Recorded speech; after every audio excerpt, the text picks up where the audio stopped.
महुआ जो बस्तर की पहचान है, आदिवासी जीवन की रीढ़ है और प्रकृति का ऐसा उपहार जिसे कल्प वृक्ष कहा जाता है। लेकिन इसकी पहचान सिर्फ नशे तक सीमित कर दी गई। इस सोच को बदलने की दिशा में एक छात्रा ने पहल की है। देखिए खास रिपोर्ट। बस्तर के जंगलों में पाया जाने वाला महुआ सदियों से यहाँ के लोगों के लिए जीवन का अहम हिस्सा रहा है। इसके फूलों से भोजन बनता है, बीजों से तेल निकाला जाता है, पत्तों का इस्तेमाल दैनिक जरूरतों में होता है और इसकी छाल औषधीय गुणों से भरपूर मानी जाती है। तनिषा ने जो बनाया है वो प्रोडक्टिविटी के अकॉर्डिंगली बहुत ही एक अचीवमेंट है जिसको हम फूड में कर सकते हैं, क्योंकि जैसे तनिषा न्यूट्रिशन एंड डायटेटिक्स भी है तो उसने उसका न्यूट्रिशन वैल्यू भी निकाल के उसने किया है काम। और वो मेरे हिसाब से बहुत अच्छी चीज़ होगी कि ये अगर मार्केट में आते हैं चीज़ें।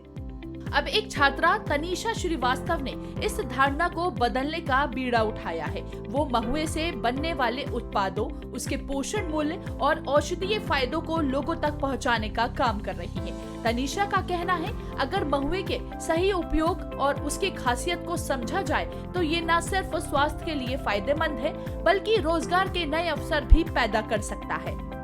मैंने महुआ से चॉकलेट डेवलप किया है, महुआ से पैनकेक मिक्स वगैरह डेवलप किया है और साथ में जैम भी, जो एक हाई एंड प्रोडक्ट है। सिर्फ दारू की तरफ महुआ को सोचते हुए नहीं, लेकिन अलग अलग प्रोडक्ट की तरफ भी हम उसको बना सकते हैं ताकि हमारे गांव के जो लोग हैं, जो लाइवलीहुड है, उसको हम लोग डेवलप कर सकें। और साथ में ये कि महुआ एक ऐसा फल है, ये एक ऐसा पेड़ है, महुआ का जो पेड़ है वो एक ऐसा पेड़ है जिसके हर एक चीज़ का हम यूज़ कर सकते हैं। ये पहल न केवल महुआ की छवि को बदलने की कोशिश है बल्कि स्थानीय संसाधनों के महत्व को समझाने और आत्मनिर्भरता की दिशा में एक मजबूत कदम भी है।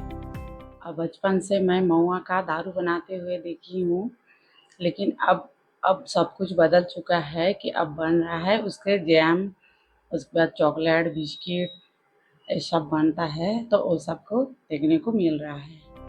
महुआ को नशे से जोड़कर देखने की सोच बदल रही है और अब ये पेड़ फिर से अपनी असलियत पहचान पाने की राह पर है। एक ऐसा कल्प वृक्ष जो जीवन संवार सकता है। रजत बाजपेयी, बंसल न्यूज़, जगदलपुर।